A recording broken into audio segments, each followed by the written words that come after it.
So through these qualities of sound and meaning, the use of mantras, the chanting of mantras, harmonizes our mind and helps us to relieve our mind from tension, from agitation, from contraction. So many contracting thoughts and feelings might be in our mind. Maybe disturbances, agitations, feelings of perhaps anxiety, frustration, fear, depression. So many contracting thoughts and feelings might be in our mind.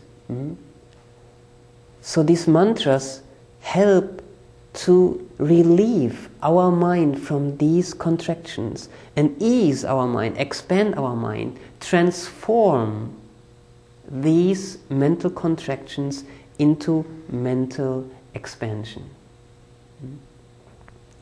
And so that is one of the benefits of Kirtan, of mantra chanting, to relieve ourselves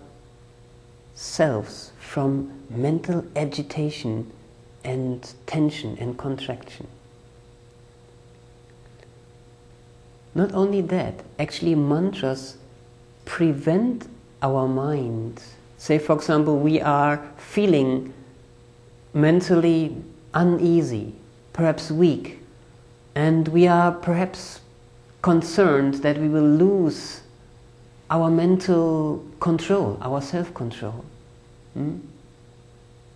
So in this case, if we practice mantra chanting before, then we can actually prevent our mind from going down. We can prevent our mind from losing control. Just with the practice of chanting mantras. So it does not only relieve mental troubles, mental afflictions, but actually helps to prevent the occurrence of mental troubles and mental afflictions. But Kirtan, the chanting of mantras, is not just a mental exercise. It is a holistic practice, and we engage our body as well. We engage our mind. It is related to our spirit, to our consciousness, but we engage our body as well. During chanting of mantra, what do? We sing, we use our vocal cord, we use our voice, we listen, our ears listen to the sound, Om Shanti, Om Shanti, we listen. And actually in Kirtan we also dance. We use our legs and our arms and our feet in a very simple rhythm. So we engage our body in a spiritually oriented pursuit rather than a sensually oriented pursuit. And so by doing that, it benefits our physical body as well. Not only our mind, but also our physical body. It relieves actually physical, bodily troubles, tensions, discomfort, even ailments. Earlier this week, I had to have a tooth extracted, and so I needed to go to the dentist. He extracted the tooth. He put anesthesia, of course, and afterwards I had to take painkillers, and so it was quite an operation. And so the next day at noontime, I was quite affected still by the medication and by the pain and by the wound.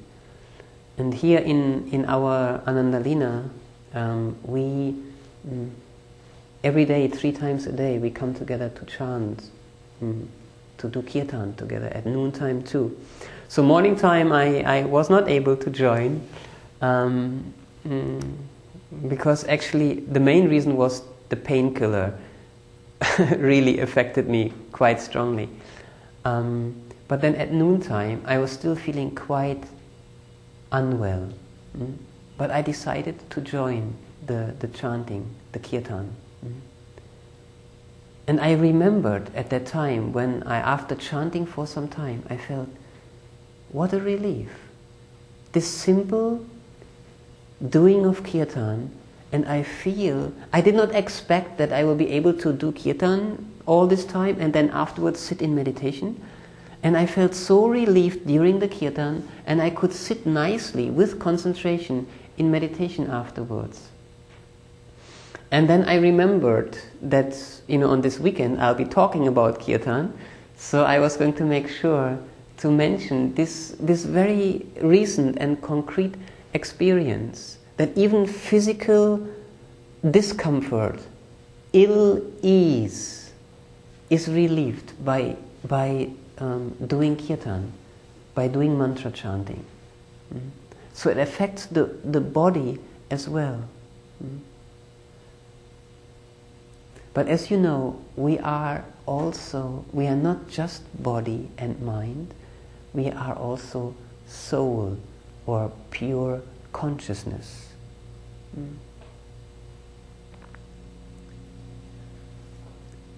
That consciousness within us is not some isolated, limited something, but our consciousness, our soul, is unending. It is infinite. It is within, it is at one with an infinite consciousness. And so, when we do spiritual practices, for example, when we do Kirtan, what happens is we direct our thoughts, our mind towards that infinite self within us, towards that consciousness within us.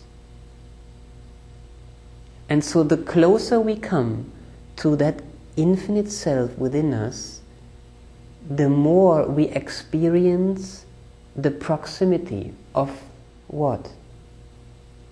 That consciousness is peace, is bliss. So to the degree that we come closer to that infinite self, to that degree we experience that, you could say, divine peace, that divine bliss. It's like when you're far away from a waterfall and you just hear the waterfall from a distance. And the more you come closer to the waterfall, the more you hear it, the more you experience it, the more you hear the sound of the waterfall, the more you can enjoy that sound. It is the same with coming closer to the infinite self within us. The more we come closer, the more proximity we gain to the infinite self, the more we experience that divine bliss, that divine inner peace. And so that is the experience in Kirtan as well, because Kirtan is a very simple way to direct our mind towards that consciousness, towards that infinite self.